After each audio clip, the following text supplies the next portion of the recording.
The call came on a Tuesday morning while I was standing in the paint aisle at Morrison's Hardware, trying to decide between two nearly identical shades of white: Arctic frost or polar mist. The differences were microscopic, but homeowners paid me to care about microscopic differences. My phone buzzed. Unknown number. I almost didn't answer. "Is this Daniel Brennan?" "Speaking." "Mr. Brennan, this is Patricia Hollis from Cascade Regional Bank. I'm calling regarding account number ending in 4782. We have a multi-signature authorization request that's been pending for 3 weeks now, and we need your approval to proceed." I shifted the phone against my shoulder and set down both paint cans. "I'm sorry. What account?" "The joint venture account. It was opened in March under your daughter's name with your co-signature as guarantor. The account shows you as the secondary authorization for any transactions over $15,000. I felt something cold move through my chest. Not anger, not yet. Just the recognition that something was wrong in a way I couldn't quite name. "I never authorized any account," I said slowly. There was a pause. Papers rustling. "Mr. Brennan, I have your signature right here on the initial documents. Notarized on March 18th. March 18th. I'd been in Spokane that week, finishing a kitchen remodel that had run 2 weeks over schedule. I remembered because it was the week Amanda had called me 3 times asking about contractors I knew, about licensed inspectors, about certification requirements for home purchases. "Can you tell me what the transaction is?" "A wire transfer for $22,000 to Clearwater Title Company. It's part of a home purchase agreement. The funds are being held in escrow pending your approval." My daughter was buying a house, and apparently I was guaranteeing it. "I'll need to call you back," I said. "Mr. Brennan, we really need this resolved by Friday or the escrow will collapse. The sellers are threatening to walk." "I said I'll call you back." I ended the call and stood there in the paint aisle with fluorescent lights buzzing overhead and Bob Seger playing thinly through the store speakers. Around me, people moved with purpose. A contractor I knew waved from the electrical section. I raised my hand automatically. Everything looked normal. Everything felt wrong. I called my wife. "Lauren," I said when she picked up, "did you know Amanda was buying a house?" "She mentioned it a few months ago. Why?" "Did she mention I'm apparently co-signed on her bank account?" Silence. Then, "What?" "Cascade Regional just called. They need my signature on a $22,000 wire transfer for a house I didn't know she was buying with money I didn't know I was guaranteeing." More silence. Lauren's silences were different from other people's. She thought in straight lines, accountant's training. She was running calculations right now, assembling facts I hadn't given her yet. "Come home," she said finally. "Don't call Amanda, not yet." I bought the Arctic frost and drove home through streets I'd known for 26 years. Past the elementary school where Amanda had learned to read. Past the park, where I'd taught her to ride a bike. Past the coffee shop where she'd worked through college, before she'd decided that lifestyle influencing was more lucrative than actual work. Our house sat on a corner lot in the older part of town. I'd renovated it myself, room by room, year by year. The craftsman details weren't original, but they were mine. Every mortise and tenon, every piece of trim. Lauren was waiting in the kitchen. She'd made coffee. That was how I knew this was serious. "Tell me everything," she said. I did. The call, the account, the wire transfer, the date on the signature, a date when I'd been 200 miles away. Lauren's face didn't change. She was 48 and looked younger, except around the eyes. The eyes showed everything she'd learned to hide everywhere else. "She forged your signature," Lauren said. It wasn't a question. Or had someone else sign it. Either way. "That's fraud." "That's family." Lauren's mouth tightened. She got up and went to her office, the converted sunroom where she did bookkeeping for 3 local businesses. I heard a file cabinet open, papers shifting. She came back with a folder. "I've been tracking something," she said. I didn't want to say anything until I was sure. She opened the folder. Inside were printouts, screenshots, calendar entries. 3 months ago, Amanda blocked me from seeing her Google Calendar. I only noticed because I was trying to schedule dinner and the share permission disappeared. So I asked Tracy. Tracy was Amanda's younger sister, still in college, still talking to us. Tracy said Amanda and Kyle have been having weekly budget meetings. They call them financial planning sessions. They started in February. That's not strange. They're young. They're planning ahead. They specifically called them parent-free planning sessions, Daniel. Tracy thought it was funny. She texted me a screenshot of Amanda's calendar invite. Look. She slid her phone across the table. I looked at the calendar entry. Financial planning, parent-free budget review, Kyle and Amanda only. The entry repeated weekly, every Sunday evening at 7. There were 17 entries going back to February 10th. Tracy sent you this? I asked. She thought I'd find it amusing, the way Amanda and Kyle were being so serious about their independence. Lauren's voice was flat.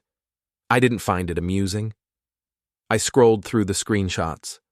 Other calendar entries appeared. Vendor meetings, no parental input. Budget finalization, adult decisions only.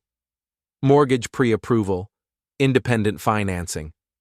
Except their independent financing apparently needed my signature. There's more, Lauren said. She slid over another printout. This is their shared note document. Tracy has access because Amanda shares everything with her. It's a budget spreadsheet. I scanned the numbers. Income projections, expense categories, savings goals. It was thorough, almost professional. Then I saw the line item, parental contribution, removed. Below it, a note in different font. All parental guarantees eliminated from financial planning. Clean break from dependency model. Adult budgeting begins now. The document was dated February 7th. I looked up at Lauren. Her eyes were hard. They've been planning this for months, she said. They wanted to prove they didn't need us, that they could build a life without strings attached, without obligations, without us hovering. But they do need us, I said. The bank needs my signature. Because Kyle's a marketing analyst at a tech startup that hasn't turned a profit in 3 years, and Amanda makes maybe $30,000 a year pretending to sell skincare products on Instagram. They don't qualify for a mortgage on their own, not a real one. I sat back. The coffee was getting cold. So they cut us out of their planning but kept us in their financing, I said. Exactly. They wanted independence without consequences. Exactly. I thought about Amanda, 26 years old, smart, capable, my daughter. I'd taught her how to read blueprints when she was 12, how to use a level, how to see a space not as it was, but as it could be. And she'd use those skills to build a budget that erased me from her life while depending on me to make it work. What do you want to do? Lauren asked. I didn't answer immediately. I was thinking about the door of a house we'd looked at together 5 years ago. Amanda had been 21 and needed her first apartment. We'd toured a dozen places. At each one, I'd checked the locks, the windows, the electrical panel, the water heater. At one apartment, the landlord had gotten annoyed. You don't trust my maintenance? He'd said. Amanda had stepped between us. He's a contractor. He can't help it. She'd said it fondly, protectively, that Amanda wouldn't have forged my signature, that Amanda wouldn't have held 17 meetings to plan a life without me. Something had changed. I want to see the paperwork, I said finally, the real documents. I want to know exactly what I supposedly signed. Lauren nodded. I'll call the bank and request copies. We're entitled to them. And I want to talk to Amanda. Not yet, Lauren said. First we see what we're dealing with. Then we decide how to handle it. She's our daughter. She's a woman who forged your signature to buy a house while systematically excluding you from her life. Lauren's voice didn't rise. It never did when she was angry. It just got quieter, more precise. We handle this smart, Daniel. Not emotional. I looked at my wife. We'd been married 24 years. I'd renovated 11 houses in that time. She'd balanced the books on everyone. We worked well together. She saw angles I missed. I saw structures she couldn't visualize. Right now, I didn't see anything. Just the shape of something broken that I didn't know how to fix. Okay, I said. We do it smart. Lauren closed the folder. I'll get the documents. You figure out what you need from the bank. We'll meet back here tonight and plan our next move. I nodded and stood up. The kitchen looked different. Same counters I'd installed. Same backsplash Lauren had chosen. Same morning light through the window, but different. Like someone had moved the walls 3 inches and expected me not to notice. I went to my workshop in the garage. It was organized chaos. Tools hung on pegboard. Lumber stacked by dimension. Scrap piles sorted by material. I'd built this system over 30 years. Everything had its place. I found the toolbox I'd made for Amanda's 16th birthday. Walnut and maple, dovetailed corners, her initials inlaid on the lid. She'd used it exactly twice. It sat in the corner gathering dust. I picked it up and carried it to the workbench. Opened it. Inside were the tools I'd given her. The measuring tape, the small level, the folding rule, all pristine, unused. I closed the box and set it aside. Then I did what I always did when I needed to think. I worked. I had a cabinet door that needed planing. The wood had swelled with spring humidity, and the fit was too tight. It was delicate work, easy to take off too much. I set up the plane and started. Long, smooth strokes, thin curls of wood peeling away. The sound was meditative, rhythmic. My phone buzzed. A text from Amanda. Hey, Dad, how's your week going? We should grab coffee soon. I stared at the message, the exclamation points, the casual brightness, like nothing was wrong, like she hadn't just forged my name and shut me out of her life. I didn't respond. Another text appeared. Kyle and I have some exciting news. Can we come by this weekend? I put the phone down and went back to planing. The door was almost right, just a few more passes. Another buzz. Dad? I worked. Another, is everything okay? The door fit now. Perfect alignment, smooth motion, no resistance. I put down the plane and picked up my phone. I typed, Friday, 3 o'clock. Your mother and I need to talk to you about something. The response was immediate.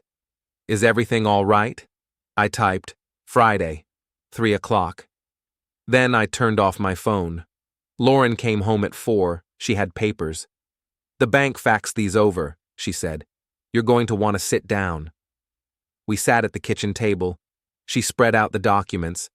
The account opening papers had my signature. Not a bad forgery, but not mine either. The loops were wrong. The pressure points were different. Someone had practiced, though. Someone had studied my handwriting.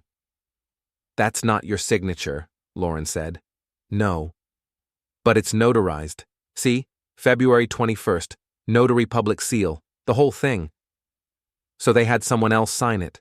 Or they found a notary who didn't check ID. Lauren pulled out another document. This is the mortgage pre-qualification letter. It lists you as co-borrower and guarantor. Your income is included in the debt-to-income calculation. Without you, they don't qualify. How much? They're trying to buy a house for $340,000. Their down payment is barely 5%. The rest is financed, and even with your income and credit included, they're right on the edge of approval. So if I pull out, the whole thing collapses. Completely. I looked at the papers, at the numbers, at the evidence of months of planning, of meetings I wasn't invited to, of a life being built without me that somehow still needed me to hold it up. What's the news they want to tell us this weekend? I asked. Lauren shook her head. Tracy doesn't know, but Amanda's been posting a lot about new chapters and adult milestones on Instagram. Let me guess. The house is the surprise. Probably. They want to show us they did it all on their own, that they didn't need us, that they're independent. Except they do need us. They just didn't want us involved in the process. Lauren folded her hands on the table. So what do we do? I looked at my wife, at the papers, at the calendar printouts showing 17 meetings I'd been deliberately excluded from. I felt something shift inside me, not anger. Anger was hot, explosive, temporary.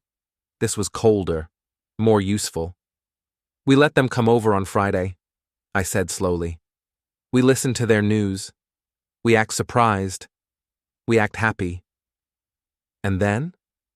And then we tell them we need to review the paperwork before we can sign anything. They'll panic. The escrow deadline is Friday afternoon. I know. Lauren studied my face. What are you planning? I'm not planning anything yet, but they wanted a parent-free life. They wanted adult decisions without interference. They wanted independence. Daniel, I'm just thinking out loud. You're thinking revenge. I met her eyes. I'm thinking about what happens when people build something on a foundation they pretend doesn't exist. When the foundation shifts, the whole structure fails. That's not revenge. That's engineering. Lauren was quiet for a long moment. Then, if we do this, we do it carefully. No illegal moves. No forgiveness they can exploit later. We make our point, and we make it stick. Agreed. And we protect Tracy. She had nothing to do with this. Of course. And when it's over, we don't expect reconciliation. We expect respect. Or nothing. I nodded. Lauren gathered the papers back into the folder. Friday at 3 then. We'll hear what they have to say. And then we'll show them what a parent-free budget really looks like when the parent stops participating. She stood up and walked to the window. Outside, the afternoon light was turning golden. The neighborhood was quiet, peaceful. I kept thinking she'd grow out of it, Lauren said without turning around. The entitlement, the casual cruelty, the assumption that we'd always be there to catch her when she fell. She hasn't fallen yet, I said. No, but she's about to. Lauren turned around. Her face was calm, controlled, but her eyes were hard as numbers. Let's make sure the landing hurts enough that she remembers it, she said. I stood up and went to her, put my hands on her shoulders. We'll do this right, I said. Smart, clean, no room for them to blame us later. They'll blame us anyway. Let them, as long as they learn. We stood together at the window as the sun dropped lower. Somewhere out there, Amanda and Kyle were having another parent-free planning session, reviewing their budget, finalizing their independent future, not knowing that the foundation they'd been ignoring was about to shift, not knowing that I'd already started planning my own blueprint. And unlike their budget, mine wouldn't need anyone's approval but my own. Before we go any further, hit the hype button, take a second to subscribe and like the video. It really helps the channel grow. And tell us in the comments, what would you do in this situation? Wednesday morning, I drove to the bank. Not my bank, theirs. Cascade Regional sat in a newer development on the east side, all glass and steel and aggressive modernity. The kind of building that looked expensive but would leak within 5 years. I could see the design flaws from the parking lot. Patricia Hollis worked on the second floor. Her office overlooked the parking lot. She was younger than I'd expected from her voice. Maybe 30, efficient haircut. Suit that probably cost more than Amanda made in a month. Mr. Brennan, thank you for coming in. I wanted to see the paperwork in person. She gestured to the chair across from her desk. Files were already laid out. I have everything here. The account opening documents, the mortgage pre-qualification, the wire transfer authorization forms. I sat down and looked at the papers. Same ones Lauren had gotten yesterday, but seeing them in the bank's office made them more real somehow. More official. This signature, I said, pointing to the account opening form. This isn't mine. Patricia's professional smile flickered. I'm sorry? Someone forged my name. That's not my signature. She pulled the paper closer, studied it. Mr. Brennan, we had this notarized. The notary verified your identification. I was in Spokane on this date, working a job. I can provide receipts, hotel records, witness statements from the client. Patricia's smile was gone now. Are you saying your daughter committed fraud? I'm saying someone signed my name without my permission. I don't know who, I don't know how, but that's not my signature. She picked up her phone. I need to consult with our legal department about this. Take your time, I'm not going anywhere. She stepped out. I sat in her office and looked at the documents. The mortgage pre-qualification listed my annual income at $85,000. That was about right. Gross, anyway. After expenses and taxes, I took home closer to $60,000. Amanda and Kyle's combined income was listed as $72,000. That was generous. I knew Kyle's startup was struggling, and Amanda's influencer income fluctuated wildly. Last year she'd made maybe $28,000, but with my income and credit score, they looked like a safe bet. Without me, they looked like a risk the bank wouldn't take. Patricia came back with an older man, graying hair, expensive watch, manager written all over him. Mr. Brennan, I'm David Mitchell. I oversee commercial and personal lending. Patricia tells me there's a concern about the account authorization. More than a concern. That's not my signature. Someone forged it. David sat down across from me, laced his fingers together. I understand your position, but you also understand we can't simply cancel an account that's been active for 3 months based on an after-the-fact claim of forgery. I'm not asking you to cancel anything. I'm informing you that signature isn't mine, which means any authorization I supposedly gave is invalid. Do you want to file a police report? Because that's what this becomes if we pursue the fraud angle. And I have to tell you, in family situations like this, the courts tend to side with the parties who are actually trying to use the money for legitimate purposes. I don't want to file a report. I want to review the account activity and the pending transactions before I make any decisions. David relaxed slightly. That's reasonable. We can provide full account statements. And I want to know exactly what my obligations are as the guarantor. Also reasonable. He pulled up something on Patricia's computer. As guarantor, you're responsible for any debts or shortfalls on the account. You're also listed as the secondary authorization for any transactions over $15,000. That's standard for this type of joint venture account. What happens if I don't approve the wire transfer? The escrow collapses.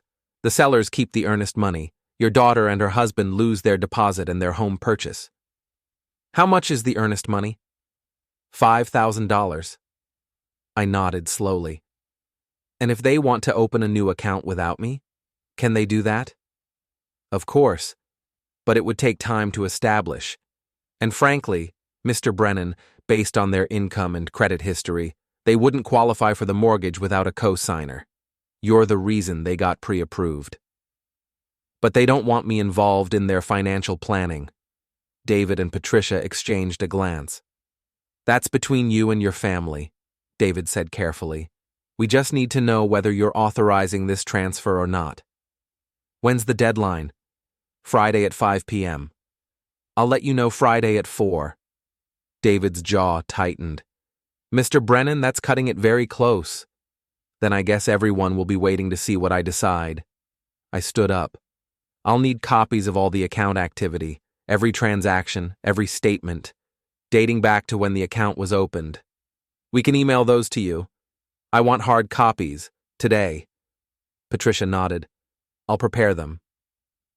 I left the bank and sat in my truck for a while. The sun was warm through the windshield. Traffic moved past on the street. Everything looked normal. I called Lauren. How'd it go? She asked. They're nervous. The signature is forged and they know it, but they don't want to push it because it would mean involving police. And the wire transfer? I have until Friday at 4 to approve or deny it. What are you thinking? I'm thinking I need to talk to some people. You remember Gary Holbrook? The building inspector? Yeah, and Tom Yates at the title company, and maybe Phil at the contractors board. Lauren was quiet for a moment. You're building a case. I'm understanding the situation fully before I make a decision. Daniel, if you're going to do what I think you're going to do, you need to be absolutely sure. Because once you pull that trigger, there's no going back. I know. And you need to be prepared for Amanda to hate you. She already cut me out of her life, Lauren. She just wanted to keep my money in it. If that's not hate, it's something worse. I heard her breathe. Okay. Do what you need to do. I'll keep digging on my end. I spent the rest of Wednesday making calls. Gary Holbrook first. Dan Brennan, hell of a thing to hear from you. How's business? Steady. Listen, Gary, I need some information. Off the record. Sure. What's up? What happens if a contractor co-signs on a residential purchase and then withdraws that co-sign before closing? Ouch! The buyers would need to find alternative financing fast or the deal falls through. Why? Just a hypothetical. Must be some hypothetical. That would torch a family relationship pretty quick. Sometimes relationships are already torched. People just don't know it yet.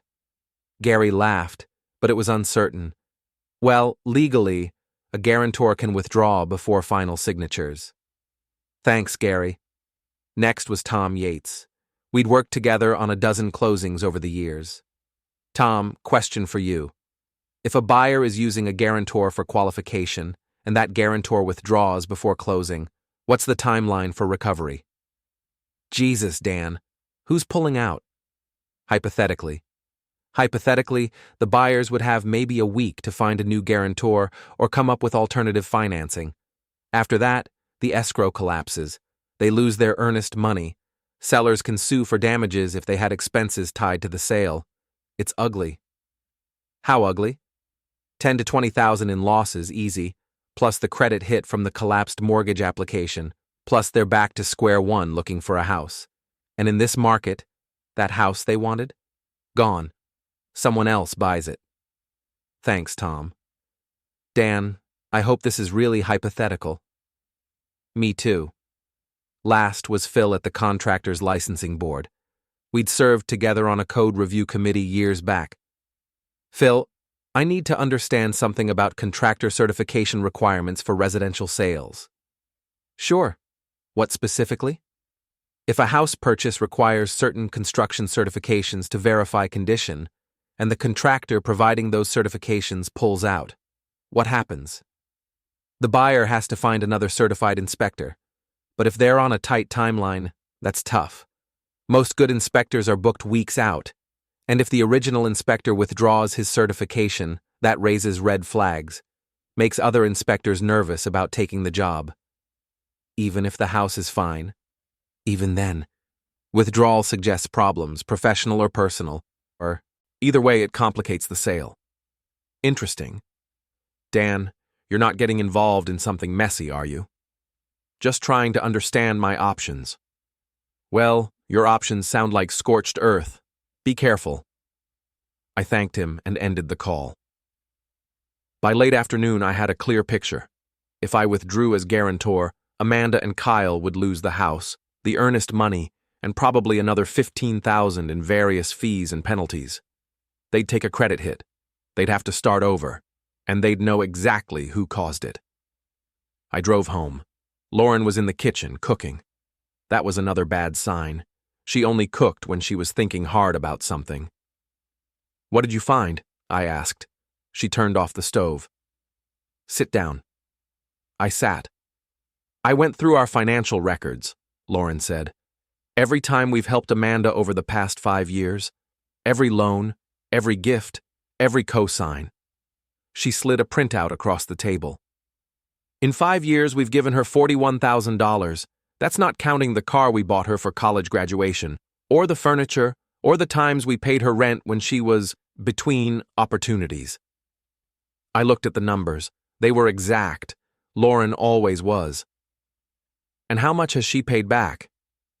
$3,000 in irregular payments, always with an excuse about why she couldn't pay more. So we're owed $38,000. Technically, but realistically, we're never seeing that money. I sat back. And Kyle? Kyle's parents are wealthy, tech money. They could buy that house outright if they wanted to.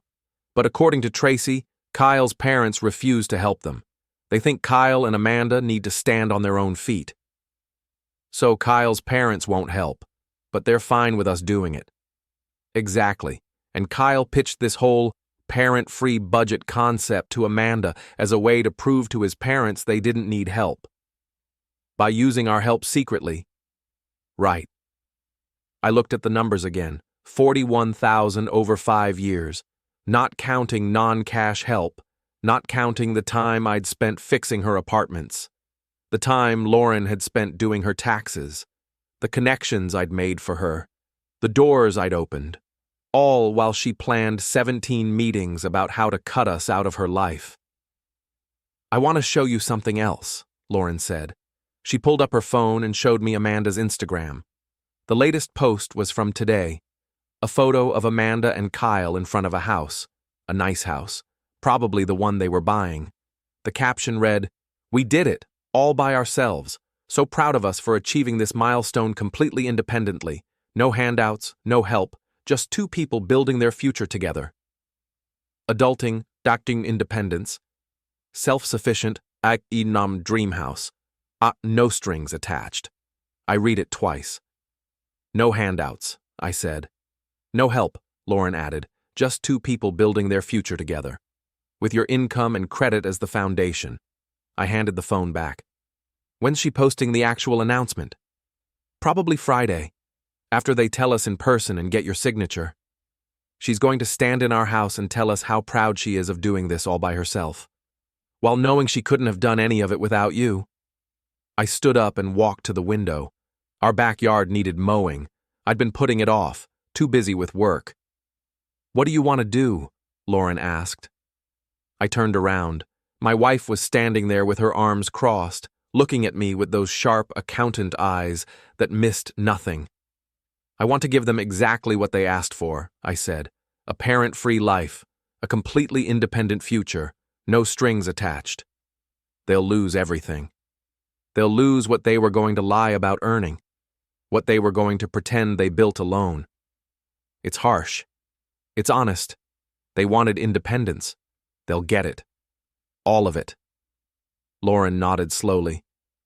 Okay, but we do this clean. We document everything. We make it clear we're not punishing them. We're respecting their choices. Agreed. And we prepare for fallout. Kyle's going to come at you. Legally, socially, maybe physically. Let him come. Lauren walked over to me, put her hand on my chest. Daniel, I love you. And I love our daughter. But right now, I'm angry enough to watch this all burn down. Are you sure you are too? I covered her hand with mine. I'm not angry. Angry is reactive. I'm just done pretending that being shut out of her life while bankrolling it is acceptable. So we pull the plug. We pull the plug, but first, we listen to what they have to say on Friday. We give them a chance to be honest. They won't be. I know, but we give them the chance anyway. So later they can't say we didn't. Lauren nodded. Friday at 3 then. Friday at 3. We stood together in the kitchen as the afternoon light faded. Somewhere out there, Amanda was posting photos about her independent achievement. Kyle was probably at another meeting, making plans that depended on people he'd deliberately excluded. And I was preparing to show them what a foundation does when it stops supporting the structure above it. Funny how parent-free needs my signature when numbers stop adding up. That's what I should have said to the bank. Instead, I said nothing. Because the best responses aren't spoken, they're demonstrated. And Friday afternoon, I was going to demonstrate exactly what a parent-free budget looked like when the parent actually left. Saturday morning, the calls started. First Kyle's number, then Amanda's, then numbers I didn't recognize. I let them all go to voicemail. The messages were predictable. Kyle's were angry. Legal threats, wrapped in barely controlled rage. Amanda's were crying, begging. Accusations mixed with apologies, mixed with more begging. The unknown numbers were Kyle's parents, his brother, Amanda's friends, all of them with the same message. I was being unreasonable. I was overreacting. I needed to reconsider. I deleted them all. Lauren was tracking everything. She'd created a spreadsheet. Time of call, caller ID, duration, whether they left a voicemail, message content summarized. Kyle called 6 times between midnight and 3 a.m., she said. That's harassment. Save the records. Already documenting. My phone buzzed again. This time a text. From Amanda. Dad, please, I'll do anything. I'll pay you back. I'll include you in everything. Just please sign the papers. We're going to lose everything. I showed Lauren. Don't respond, she said. I'm not going to. But another text came through. And another. They got more desperate, more frantic. The bank called. They're pulling our pre-approval. We have 48 hours to find alternative financing. Kyle's parents won't help. They said we made our bed. Dad, I'm begging you. This is going to ruin us. Lauren read them over my shoulder. She's spiraling. She's facing consequences. Daniel, I know we agreed to do this, but are you sure you want to let it go this far? I looked at my wife. Are you having second thoughts? I'm having fifth and sixth thoughts, but I'm not changing my mind. She sat down. I just want to make sure you're not either. I'm not. Another text. This one from Kyle. You're a petty, vindictive old man. You couldn't stand that we didn't need you, so you're destroying us out of spite. I hope you're happy. I showed it to Lauren. Old man, she said. That's new. He's escalating. Save it. That's documented harassment. Another text from Kyle. My lawyer says what you're doing is financial abuse. We can sue you for intentional interference with a business relationship. He's bluffing, Lauren said. You can't interfere with a relationship that was built on fraud. Should I respond? God, no. Let him keep digging. The phone rang again. This time it was Tracy. Dad? Hey, honey. Are you okay? Amanda's been calling me all morning. She says you're refusing to help with the house. That's accurate. She says you're being cruel, that you're punishing her for wanting independence. That's her interpretation. Tracy was quiet for a moment. What's your interpretation? That she forged my signature, excluded me from her planning, used my credit without my permission, and now she's upset I won't continue enabling it. She said you knew about the account. I was in Spokane when it was opened. I have proof. Someone signed my name without my authorization. More silence. Then, Jesus, she really did forge it? Yes. And the parent-free planning stuff? That's real too? 17 meetings over 3 months. I wasn't invited to any of them. But she still expected you to co-sign. Exactly. Tracy breathed out slowly. Okay, that's messed up. Are you calling to convince me to change my mind? No. I'm calling to make sure you're okay, because Amanda's losing it, and Kyle's calling everyone they know trying to find someone to blame. Let him blame me. I can live with it. Dad, he's saying some pretty vicious stuff about you and Mom. He's telling people you're sabotaging them because you can't let go of control. People can believe what they want. But you're not going to defend yourself? The truth defends itself, Tracy. Eventually. She laughed. Short and bitter. You sound like a fortune cookie. Your mother's been rubbing off on me. How is Mom? She's fine. We're both fine. You're both lying, but okay. She paused. For what it's worth, I think Amanda had this coming. She's been acting like you guys were the problem for months, like your help was somehow toxic. Kyle really did a number on her. Kyle's a catalyst, but Amanda made her own choices. I know. Still, it sucks. It does. Are you going to talk to her? After this settles? If she wants to talk, honestly, without Kyle coaching her, then yes. That's a lot of conditions. They're reasonable conditions. Yeah, they are. Tracy sighed. I should go. Just wanted to check on you guys. Thanks, honey. And Dad? For what it's worth, I think you're doing the right thing. It's harsh, but it's right. She hung up before I could respond. Lauren had been listening. Tracy's a good kid. She is. She's also right. This is harsh.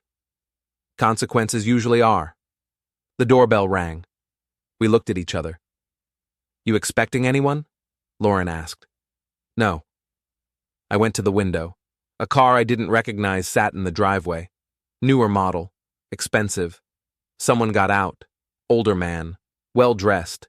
Confident stride. Kyle's father, Lauren said behind me. I recognize him from Amanda's Instagram. The doorbell rang again. More insistent this time. I opened the door. Mr. Brennan. That's me. I'm Richard Peterson, Kyle's father. Do you have a minute? Depends on what you're here for. To understand why you're destroying my son's future. I stepped back. You can come in, but keep your voice civil or you'll be leaving quickly. He came inside. Lauren appeared in the hallway. He looked at her, then back at me. You're both in on this?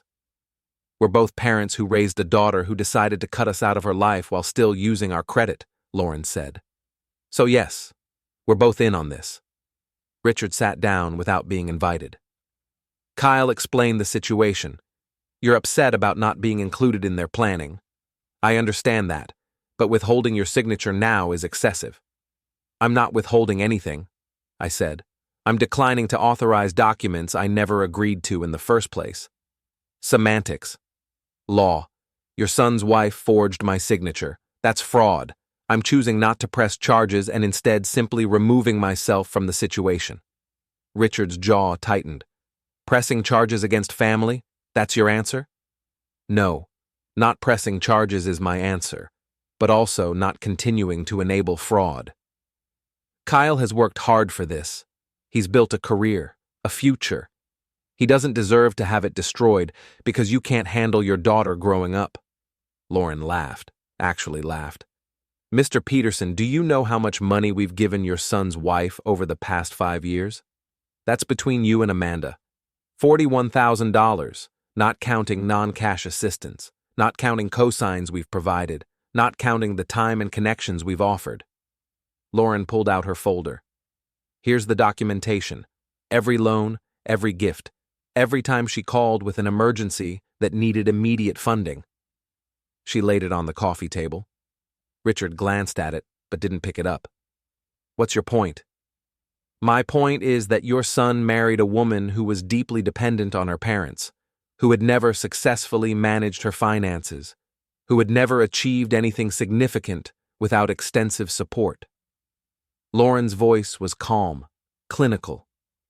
And instead of acknowledging that dependency and working with it, your son convinced her that the dependency was toxic, that her parents were the problem, that cutting them out would be empowerment. He was helping her establish boundaries. He was helping her pretend she was self-sufficient while using her father's credit to buy a house they couldn't afford alone. That's not boundaries. That's exploitation. Richard stood up. I didn't come here to be lectured. Then why did you come? I asked.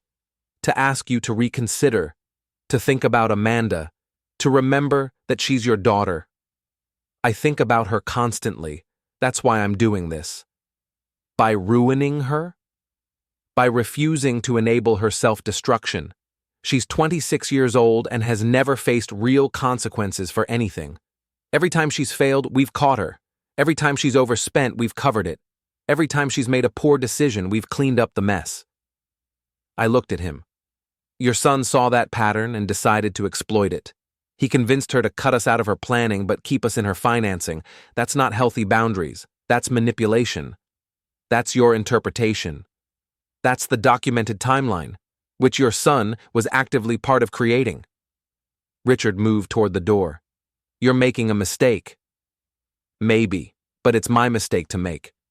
Kyle's going to fight this, legally, publicly, however he has to. Let him fight. I'm not doing anything illegal. I'm just refusing to participate in fraud. You're hiding behind technicalities. I'm standing on principle. Richard opened the door, turned back. You know what's going to happen? Amanda's going to lose that house. Her credit is going to be destroyed. She's going to remember this moment for the rest of her life. Is that really what you want? What I want is for her to understand that actions have consequences, that you can't build a future by erasing the foundation, that independence earned through deception isn't independence at all. She's 26 years old. She's still learning. Exactly. And this is the lesson. Richard shook his head. You're going to lose your daughter over this. I lost her 3 months ago. I'm just acknowledging it now. He left without another word. The door closed. His car started. Drove away. Lauren came up beside me. That went about as expected. He'll tell Kyle there's no reasoning with us. Good. Maybe Kyle will stop calling. But the calls didn't stop. They escalated. By late afternoon, my phone was ringing constantly. I turned it off. Lauren did the same. We spent Saturday evening like we were under siege, which in a way we were. Do you think they'll come back here? Lauren asked. Maybe. Kyle's desperate. What if he tries something physical? Then I defend myself and call the police. Daniel, I'm serious. He's losing everything. People do stupid things when they're cornered. I know. Which is why I'm ready. I wasn't worried about Kyle physically. He was younger, but I'd been doing manual labor for 30 years. I was stronger than I looked, and I knew how to handle pressure. But Lauren was right to be cautious. Desperate people were unpredictable. Sunday morning we went to church, not because we were particularly religious, but because it was routine, normal. And normal felt important right now. People noticed us. There were whispers. Small-town news traveled fast, and apparently Amanda had been making calls. After the service, Helen Morris approached, the bathroom remodel client. Daniel, I heard what happened. How are you holding up? We're fine. Amanda's been calling people, saying you abandoned her. That's her version. What's yours? That I declined to participate in fraud, and she's calling it abandonment. Helen nodded slowly. People are going to take sides, you know. Let them. Some of them will side with her. Young couple trying to start a life. Harsh father refusing to help. Then they don't know the full story. Will you tell them the full story? No, it's family business. But the truth has a way of coming out eventually. Helen squeezed my arm. You're a good man, Daniel. Don't let anyone tell you otherwise. We drove home in silence. The house felt empty, quiet, like it was waiting for something to happen. What now? Lauren asked. We wait. For what? For Kyle to run out of options, for Amanda to realize we're not changing our minds, for the escrow to officially collapse. And then? And then we see what they do next. Lauren sat down on the couch. This isn't over, is it? No, this is just starting. My phone buzzed. I'd turned it back on. A text from a number I didn't recognize. Mr. Brennan, this is Gary Holbrook. Someone called me asking for a reference on your contracting work. They're trying to dig up dirt. Thought you should know. I showed Lauren. Kyle's investigating you, she said. Looking for leverage. Let him look. My work speaks for itself. But another text came. From Tom Yates at the title company. Dan, heads up. Someone called asking about our past transactions, trying to find errors or problems, wanted to give you a warning. Then Phil at the licensing board. Kyle Peterson called asking about complaint procedures. Sounds like he's trying to cause you trouble. I put the phone down. He's going after your business, Lauren said. He's desperate, lashing out. This could damage your reputation. Only if I've done something wrong, which I haven't. Daniel, you're being too calm about this. Because panicking doesn't help. Kyle's making noise, but noise doesn't change facts. My work is solid. My reputation is earned. A few angry phone calls from a desperate son-in-law won't change that. You hope? I know. But I'll admit, a small part of me wondered if I was being too confident. If Kyle had more resources than I expected. If his parents' wealth could cause problems I wasn't anticipating. Sunday evening, my phone rang. Unknown number. I almost didn't answer, but something made me pick up. Mr. Brennan? Speaking.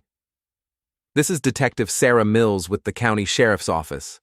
I'd like to ask you some questions about a complaint we received. My stomach went cold. What complaint? A complaint of financial elder abuse, filed by Kyle Peterson.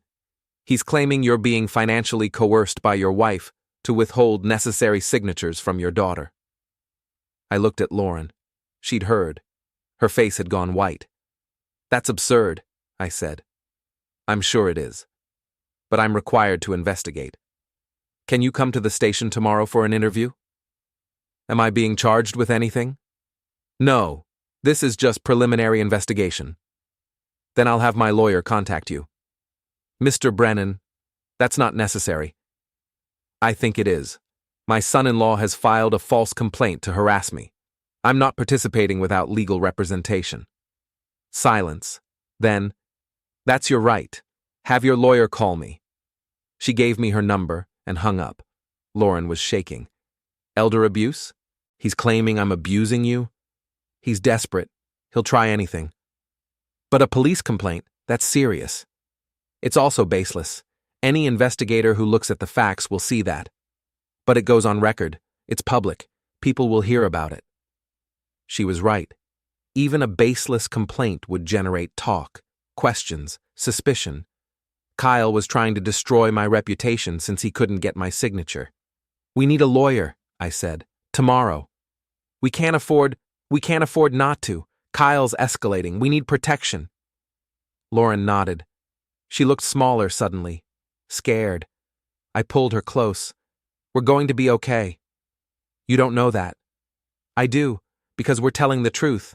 And eventually, truth wins. Not always. Often enough. We held each other in the living room as evening fell. Outside, the neighborhood was quiet, normal. Inside, our family was fracturing in ways I'd never imagined. And I'd caused it. Not because I'd done anything wrong, but because I'd stopped enabling wrong. Sometimes the right choice and the painful choice are the same thing. This was one of those times. And we were just getting started. Monday morning, I called Jack Winters. He was a lawyer who handled construction disputes and contract issues. I'd met him years ago on a job gone bad. He'd gotten me out of it cleanly. Dan Brennan. Been a while. I need help, Jack.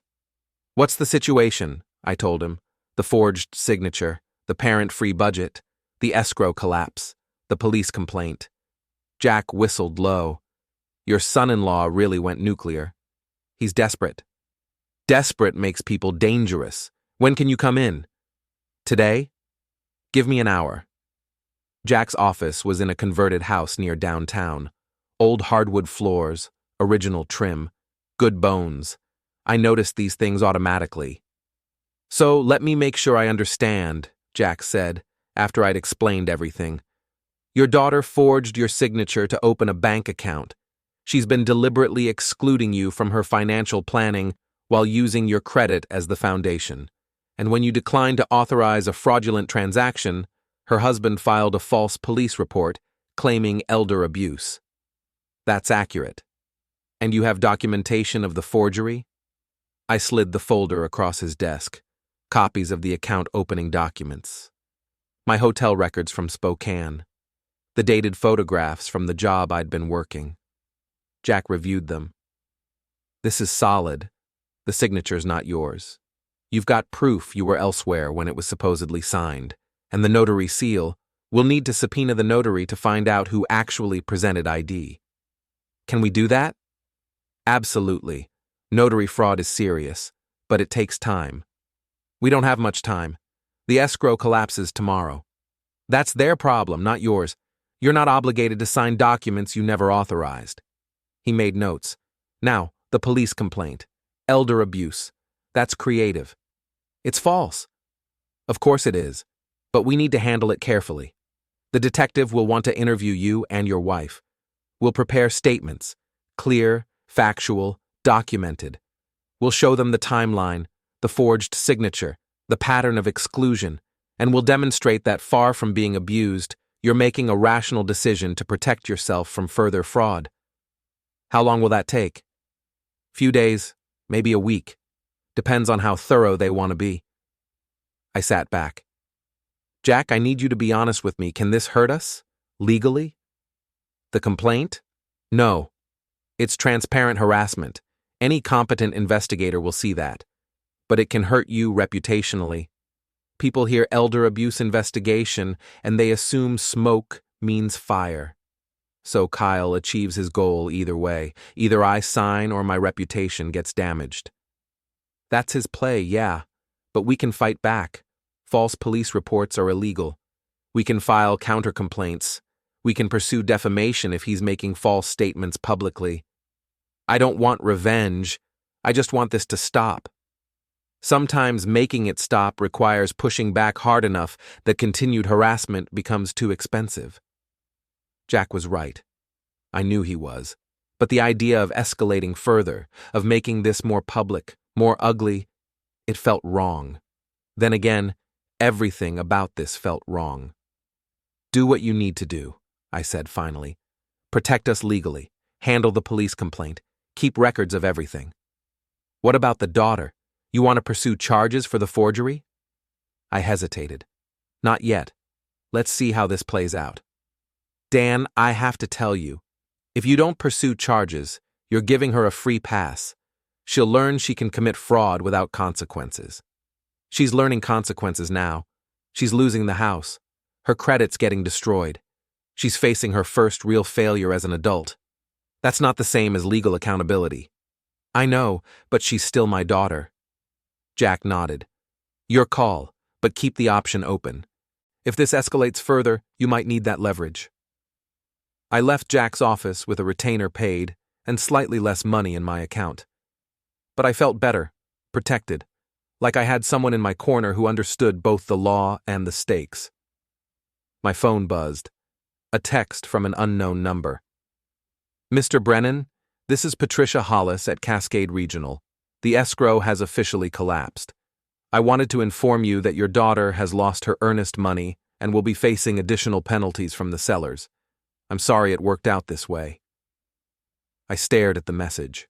It was done. The house was gone. I texted back, "Thank you for the notification." Another text came through immediately from Amanda. "I hope you're happy. We lost everything. The house is gone. $5,000 gone. Our credit is ruined. Kyle lost his deposit on the moving truck. We're going to have to stay in his parents' basement. This is all your fault." I read it twice, then put the phone away.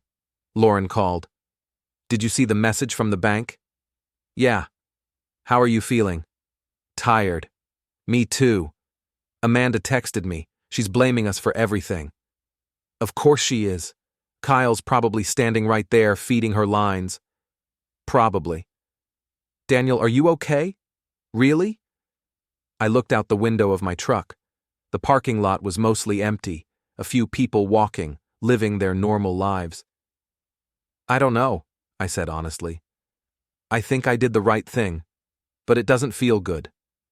It's not supposed to feel good. Consequences hurt everyone involved." "I know. Doesn't make it easier." "No, it doesn't." We were quiet for a moment.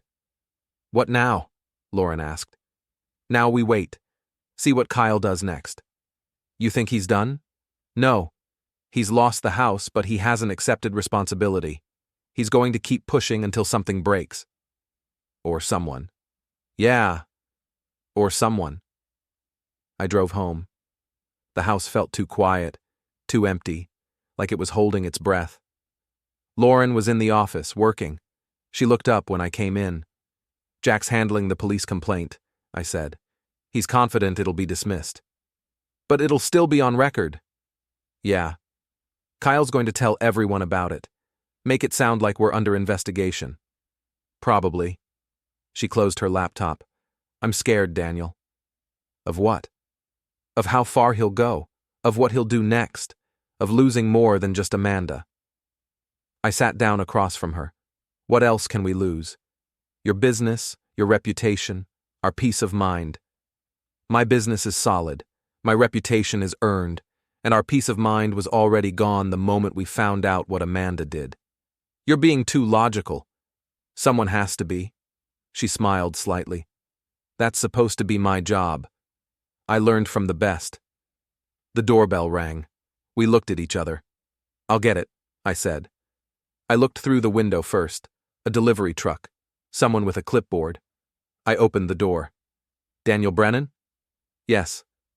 Sign here. I signed. He handed me an envelope and left. Inside was a letter. From Kyle's lawyer. A cease and desist.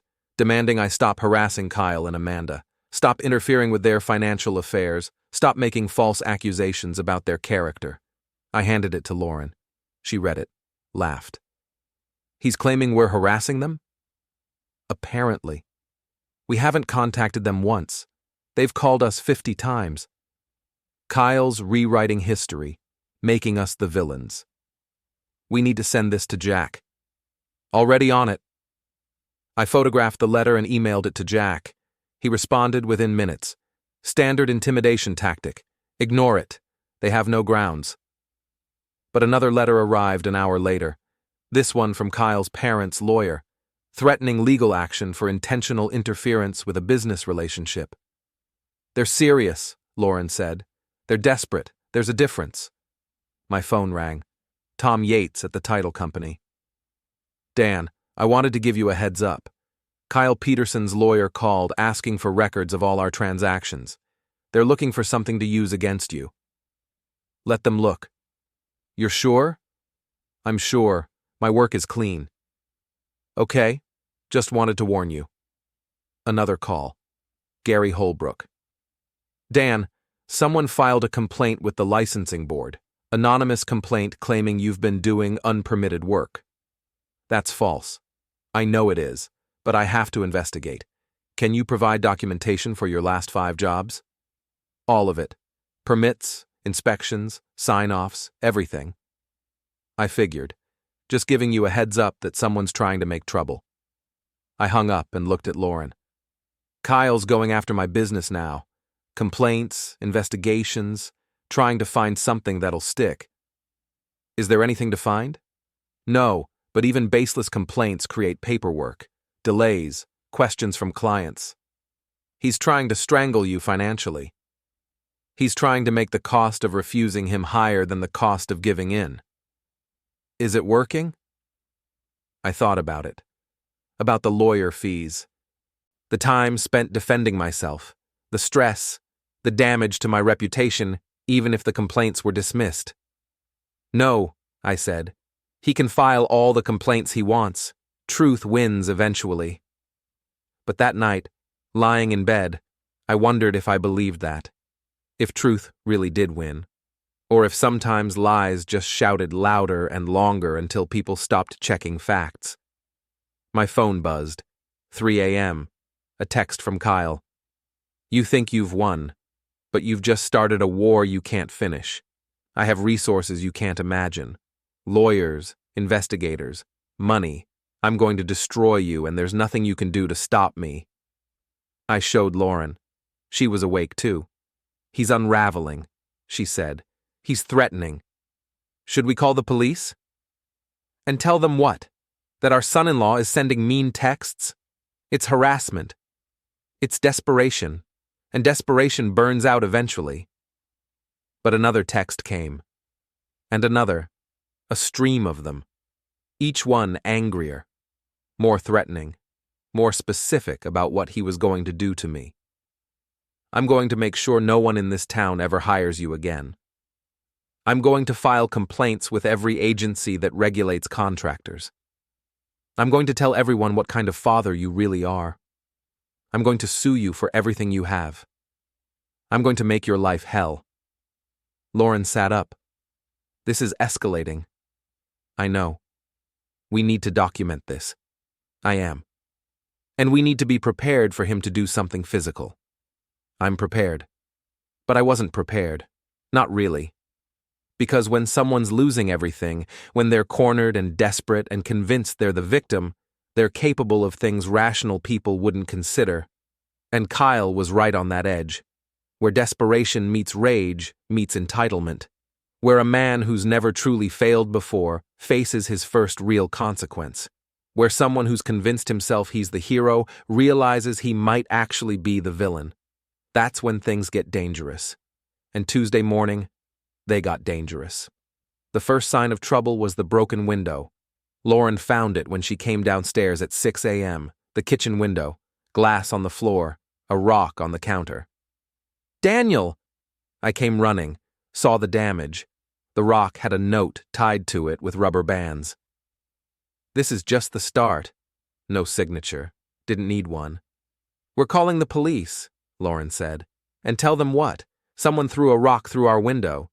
"Yes, that's exactly what we tell them. It's property damage. It's threatening. They'll file a report and do nothing. We can't prove it was Kyle. Who else would it be?" "That's not proof. That's assumption." Lauren's hands were shaking. "Daniel, this is serious. He's escalating to property damage. What's next?" "I don't know. But calling the police without evidence won't help." "So we just let him terrorize us?" "We document everything.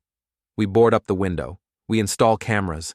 And we wait for him to make a mistake big enough that we can actually prove something." I called a glass repair company. They couldn't come until Wednesday. I boarded up the window with plywood I had in the garage. It looked rough, but it worked. My phone rang. Jack Winters. "Dan, we have a problem. Kyle filed a restraining order request. He's claiming you've been harassing him and Amanda, threatening them. He's asking a judge to order you to stay away from them and cease all contact." "That's insane. I haven't contacted them once. He's got text messages, voicemails. He's claiming they're threatening." "What messages? I haven't sent anything." "Well, someone did. From your number, saying things like, 'You're going to regret this,' and 'This isn't over.'" My stomach dropped. "Jack, I didn't send those." "Are you sure? Maybe in a moment of anger?" "I'm sure. I haven't contacted them at all." Silence. Then, "Okay, either he's making it up or someone's spoofing your number." "Can he do that?" "It's possible. Not easy, but possible. We'll need to subpoena your phone records to prove those messages didn't originate from your device." "How long does that take?" "Weeks, and the restraining order hearing is Friday." "So he gets a restraining order based on fake evidence, and by the time we prove it's fake, the damage is done." That's his play, and it's smart. Restraining orders are public record. People will see you have one against you and assume you did something to deserve it. I sat down. "This is getting out of control." "It is. And I have to tell you, Dan, Kyle's playing for keeps. He's not just trying to get your signature anymore, he's trying to destroy you." "Why? The house is gone. What does he gain?" "Revenge, pride, control. Take your pick.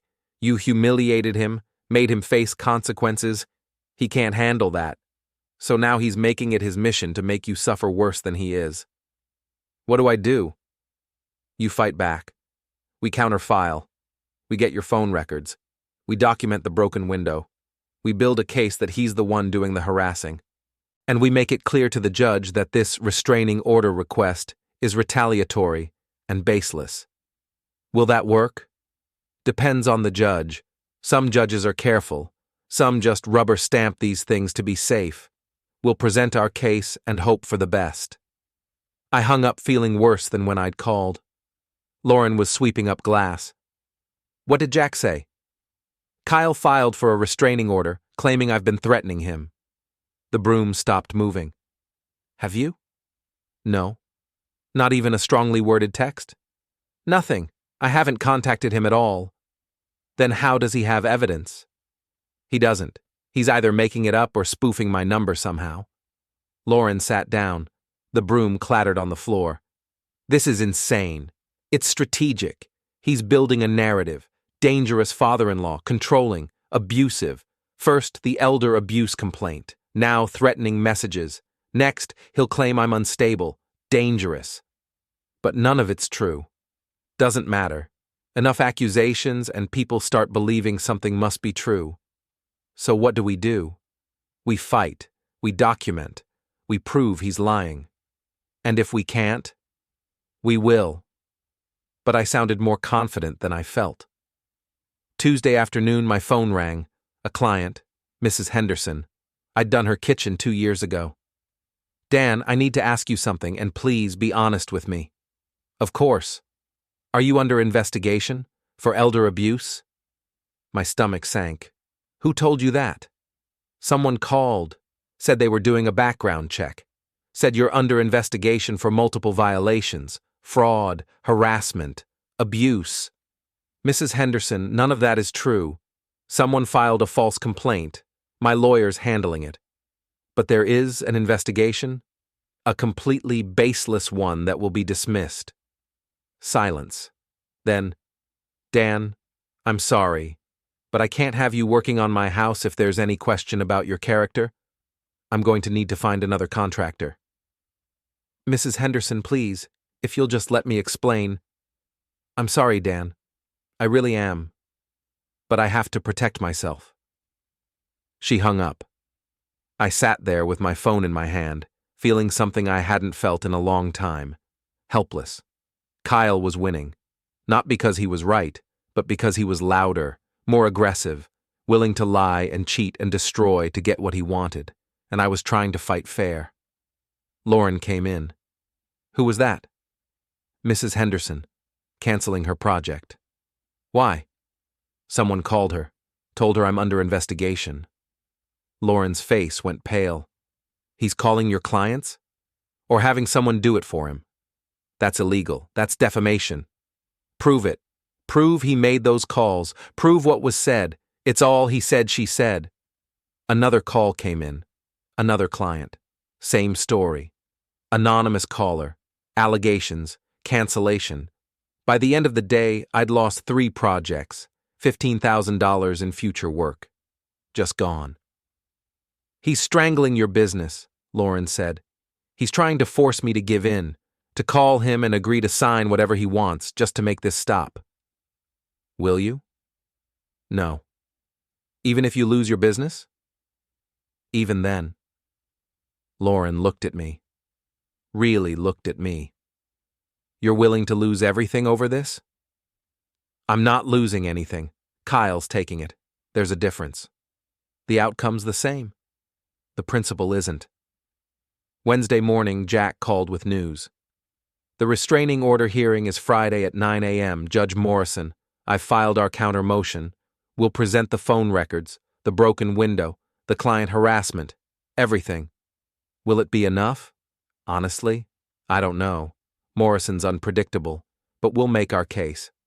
Wednesday afternoon, I drove out to a job site.